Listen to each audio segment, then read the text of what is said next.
what do we do now? Great. So we hold on to these 2 cards that we've saved. That's really important.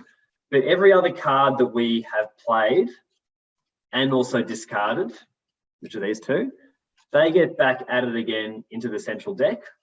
And these cards, again, get shuffled in. So we're going to shuffle, shuffle, shuffle, shuffle.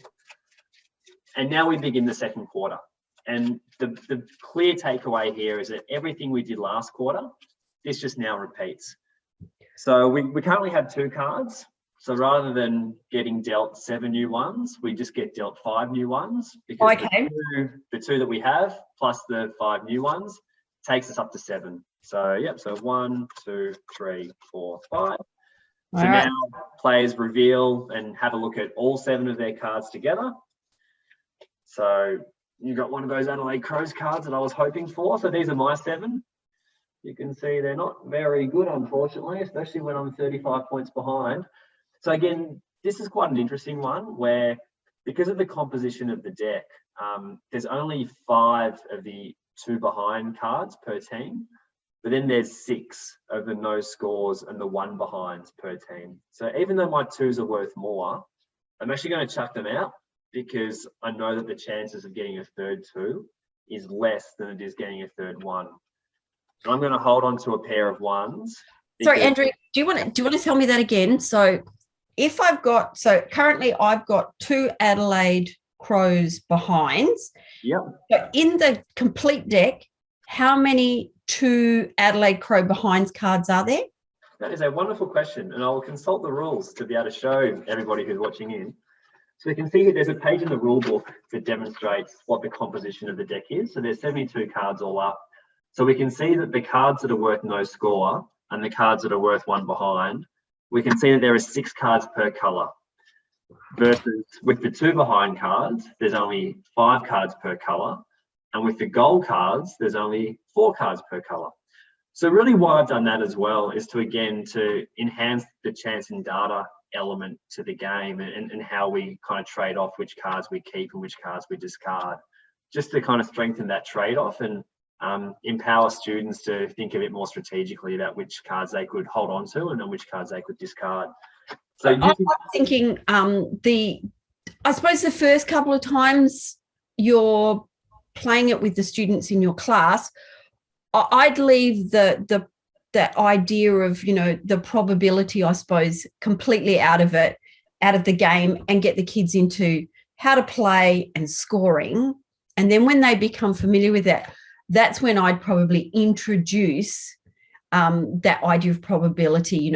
Am I better to keep my 2 Crows 2 1s, or was I better in the previous hand to keep my 2 North Melbourne no score cards, just because that would give that little bit of differentiation, I suppose, in a classroom, would actually support the kids. Okay, so I've made my decision which 2 cards I'm keeping and which cards I'm playing.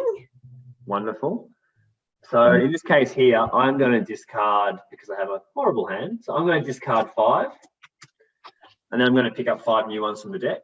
So 1, 2, 3, 4, 5. So let's see, I hope I got that third Gold Coast Sun, because I'm completely cooked if I don't. I didn't, but look, I got 3 Fremantle ones. So that actually worked out okay. And you know what? Because I'm gonna keep this pair for next time in the hope that I get a third. So I think I have my 5 cards ready, Paul, that I'd like to play. Do you have your 5 as well? I do have my 5 cards as well, but I do have a Feud card. And telling me again. Look, I normally do lose, but I had a good run today. So it says, take 2 goals off any opponent's score. So at the moment, there's only you and I playing. Now, I can see in your hand, because we've, of course, all put our hands down at the same time, you actually only have 1 goal card. So what do I do here? Very good question, Paula. So what I would do here is I would encourage, so first of all, in a game that's more than 2 players, I would encourage the student to make the decision with who they're going to play it on first. And then I would score what their hand is worth before the 12 points is taken off. And then I would subtract 12 after that. Oh, okay. So we'll score yours first then, Andrew. So what have you got? So we can see here, so I have 1 goal, plus I have my 2-goal bonus for having 3 Fremantle cards. So I have 3 goals. Yeah. Then you can see I have 1, 2, 3, 4 behinds. So 3 goals 4 is worth 22. But of course, I just had 12 points rudely deducted from it. So 22 minus 12 gives me a very lowly score of 10. Okay. So when I go to score my hand, I've got 2 goals from you. Now, do I include that so I can say I've now got 3 goals and 6 behinds? Another very good question, Paula. So the fullback only deducts from a player. It doesn't get added on to another player's score. Although in-house rules, we know. I like that idea though. Okay, so in actual fact, mine is 1 goal and 6 behinds, which gives me a total of 12 points for that quarter. That's correct. Yep. Okay. I think we've just about explained most of the cards that we've got there.